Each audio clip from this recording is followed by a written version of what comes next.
Semarang memang kota yang sangat menggoda bagiku. Aku bahkan memendam keinginan ingin tinggal selamanya di sana.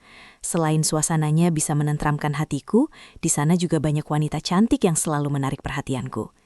Dari kota itu pula lah, ada satu kenangan indah bersama wanita paruh baya yang begitu berkesan untukku. Tepatnya beberapa tahun yang lalu, di mana saat itu aku sedang berkunjung selama 3 hari di kota itu. Sebelumnya, sebut saja namaku Rosid. Usia saat itu 25 tahun dan belum berkeluarga. Aku bekerja sebagai staf akomodasi di pabrik swasta di kota Surabaya. Dan kisah indah itu terjadi ketika aku mendapat jatah cuti 3 hari dari pabrikku. Pada masa liburan itu, aku memutuskan pergi ke kota Semarang untuk menemui Pak Marmo, tukang urut profesional yang cukup kondang di sana.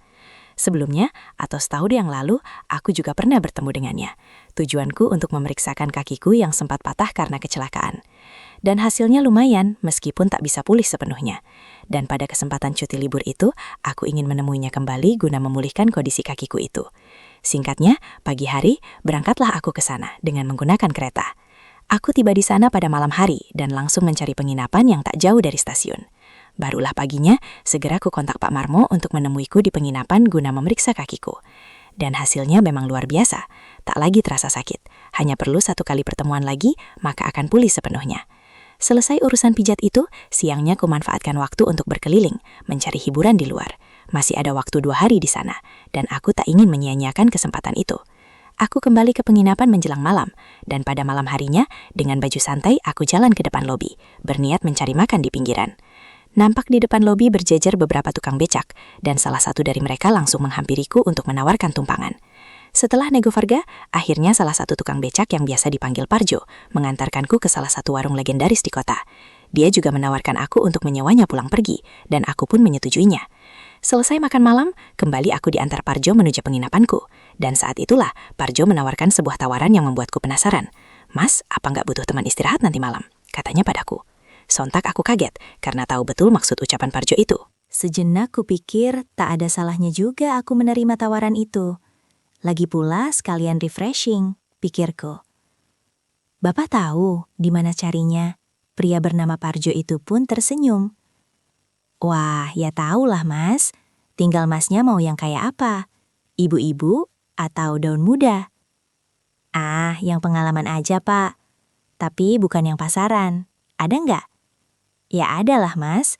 Janda dekat gang rumah saya. Kalau mas mau lihat dulu, monggo saya antarkan. Setelah berbicara agak panjang, akhirnya aku setuju melihat tetangga si Parjo itu. Kami berhenti di warung dekat rumah Parjo. Aku memesan es kelapa muda, sementara si janda yang dimaksud Parjo itu pura-pura beli camilan di sana. Dia memandangku, dan aku pun sempat mencermatinya. Wajahnya lumayan manis juga, agak gemuk dengan tampang khas orang Jawa. Setelah aku mengatakan setuju, akhirnya Parjo mengatakan jika malam nanti, ia akan membawanya ke penginapanku. Tapi nanti masnya pura-pura minta urut ya, soalnya dia kerjaannya tukang urut, bisik Parjo padaku. Oke pak, beres pak, kataku sambil tersenyum. Singkat kata, sekitar 1 jam aku pun menunggu di kamar penginapan. Sampai kira-kira 1/4 menit kemudian, suara pintu kamarku pun diketuk. Rupanya si Parjo dan janda itu berada di depan pintu. Segera aku selipkan 2 lembar uang puluhan pada Parjo, dan ia pun pulang meninggalkan si janda itu di kamarku. Namanya Halimah. Saat itu ia duduk di kursi yang ada di kamarku dengan menundukkan kepala. Mungkin baru kenal, sehingga tampak gugup denganku. Kutawari minum untuk mencairkan suasana, tapi dia menolak. Dari ceritanya, Halimah sudah menjanda 2 tahun lamanya, lantaran sang suami menikah lagi, gara-gara Halimah tak kunjung memberinya putra. Sehari-hari ia bekerja sebagai buruh cuci dan tukang urut panggilan. Sebenarnya, profesi tukang urut itu baru dilakoninya, lantaran tuntutan ekonomi yang tak mencukupi kalau hanya jadi buruh cuci saja. Dia selama ini tinggal di kontrakan bersama keponakan perempuannya, yang kebetulan pula baru datang dari kampung untuk mencari pekerjaan di kota. Sudah sering ngurut ya, Bu? Aku sengaja memanggilnya Bu, sebab si Parjo juga memanggilnya seperti itu. Padahal usianya nggak tua-tua amat, sekitar 40 tahunan. Kalau di penginapan belum pernah, Mas. Tapi kalau ngurut di rumah-rumah lumayan sering sih, katanya sambil tersipu. Dari obrolan itu aku lanjut bertanya hal lainnya. Suasana mulai mencair. Hingga beberapa menit kemudian, aku pun mengambil ancang-ancang membuka jajaran kabinet, menyisakan segitiga, lalu terungkup di divan. Seperti biasa tukang urut lainnya, Bu Halimah pun menyiapkan minyak oles dan mulai membantu dari kakiku dulu. Selama diurut, rupanya Bu Halimah agak kaku dalam bantuannya. Pasalnya, beliau belum begitu paham teknik, tapi sudah berani terima jasa seperti itu. Ngomong-ngomong, ibu belajar dari mana ngurut gini? Nggak belajar, Mas. Lawang dulu ibu cuma iseng nguyut tetangga. Kok malah mendingan. Jadi ya ibu teruskan aja sampai sekarang. Aku hanya mengangguk menanggapinya. Obrolan kami akhirnya terus berlanjut, hingga tak terasa kami tak canggung lagi. Apalagi ketika ia bicara tentang suaminya, Bu Halimah malah ngomel sejadi-jadinya. Singkatnya, setelah beberapa menit diuyut, entah kenapa, aku merasa tekniknya ada yang salah. Tekanannya juga kurang nyaman, bahkan sering salah mencari bagian. Tunggu Bu, berhenti dulu. Kayaknya ibu kurang kerasa ngurutnya. Kurang gimana, Thomas? Sahutnya sedikit heran. Gini loh, Bu. Akhirnya aku bangkit dan berinisiatif mengajari cara yang benar. Cara yang biasa digunakan Pak Marmo, tukang urut langgananku. Coba sekarang, ibu yang tengkuyap. Mulanya Bu Halimah menolak, mungkin karena malu bercampur sungkan. Tapi setelah kubujuk dan setengah kupaksa, akhirnya beliau mau menuyuti ucapanku. Repotnya saat itu ia mengenakan kebaya, sehingga sedikit susah aku untuk mengajarinya. Pakai itu aja dulu, Bu. Ujarku menunjuk handwak yang tergantung di belakang pintu. Dan akhirnya Bu Halimah pun setuju dan menggantinya di kamar mandi. Beberapa menit berlalu, Bu Halimah keluar dengan handwak tadi. Aku kembali memintanya terhungkup di divan. Dan kuajarkan teknik yang benar seperti Pak Marmo pagi tadi. Wah, ibu tugasnya nguyut. Kok malah diuyut toh? Tukang nguyut kan juga butuh diuyut toh, Bu. Ah, masnya bisa aja. Ya udah ah, sahutnya sambil tertawa. Mula-mula aku menguyut telapak kakinya. Sampai urusan ngurut wetis, mendadak mataku terpaku pada penampakan segitiga bermuda. Entah dari mana datangnya. Mendadak niat baikku timbul. Aku ingin tahu bagaimana bencananya dengan wanita yang sudah berusia. Mula-mula ku jalankan tanganku ke atas hingga sana, sedikit mepet pada segitiga bermuda. Kuperhatikan Bu Halimah diam saja. Bahkan beberapa menit kemudian, Bu Halimah justru berhetar karena hal itu. Sikapnya itu justru membuat hormat perahu.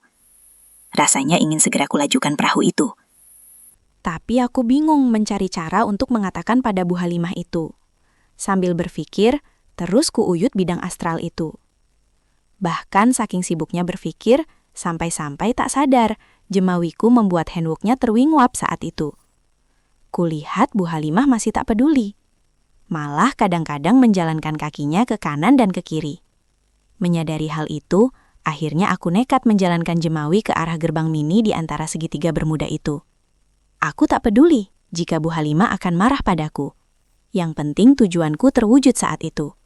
Ku cari-cari teko Aladin yang bersembunyi di dalam pelabuhannya. Sampai-sampai terdengar suara syahdu yang makin membuat mumet kepalaku. Hingga kira-kira 10 menit kemudian, hal yang tak kuduga pun kualami. Mendadak Bu Halimah berbalik menghadapku, sambil berkata, "Masih sibuk di apak neto," katanya padaku. "Ya memang kayak gini alurnya, Bu," ujarku pura-pura lugu. "Ya udah, tapi gansian ya, Mas." Loh, ojo Bu, sahutku berpura-pura menolak meski sebenarnya bersorak dalam hati. Bu Halimah beranjak lalu menarik tanganku hingga tenggurap. Semula ia hanya membantu kakiku, tapi makin lama ia justru menirukan teknik yang kugunakan tadi. Tangannya dengan sigap menukik perahu layarku dan konsisten membantu bidang itu. "Waduh Bu," seruku. Bu Halimah tak menggubris ucapanku, bahkan dengan sengaja mengambil perahu hormat itu. "Iki kan, seng nu akal," ujarnya sambil tersenyum. Aku benar-benar tak percaya. Rupanya Bu Halimah tadi hanya pura-pura lugu saja. Terbukti ia mendadak berumah setelah aku memancuinya. Belum hilang rasa kagetku, Bu Halimah melawap perahu hormat itu. Sementara aku hanya merem, memperhatikan cicak yang ada di plafon dan sekitar lampu. Suaraku terdengar sedikit nyaring, padahal aku tak ingin bernyanyi saat itu. Setelah rampung, Bu Halimah memintaku beranjak, dan saat itulah aku takjub. Rupanya ia sudah menyiapkan pelabuhan ratu. "Gaspol Jo Mas," katanya padaku. Tanpa menjawab, segera kulajukan perahu itu. Dan secara bersamaan, lantunan syahdu Bu Halimah mengadatkanku. Saat itu terjawab sudah rasa penasaranku, karena ternyata Bu Halimah memberikan sajian terbaiknya saat itu. Tak hanya aku yang bekerja, Rupanya Bu Halimah tak mau kalah juga. Ia memintaku duduk, sementara dia juga duduk di singgasanaku. Seperti kanguru dari Australia, Bu Halimah lompat-lompat sebisanya. Mungkin saking semangatnya, sampai-sampai beberapa waktu kemudian, banjir bandang pun melanda. Tapi bersamaan itu pula, aku tiba dengan meletakkan pundi-pundi kebaikanku pada wadiahnya. Paginya, aku terjaga pada saat jam sudah menunjukkan angka 10 pagi. Entah berapa sesi rapat paripurna kemarin, yang jelas kebaikan itu baru berakhir menjelang pagi. Kulihat sekelilingku, rupanya Bu Halimah sudah tak berada di sampingku. Hanya selembar kertas yang tertulis. "Mas, makasih ya. Maaf ibu nggak pamitan tadi. Soal ongkos jangan dipikirin. Ibu ikhlas kok. Lain kali kalau ke Semarang lagi, jangan lupa kabarin ibu ya." Begitulah isi pesan Bu Halimah yang ia tulis padaku. Di bawah tulisan itu juga tertulis nomor ponselnya.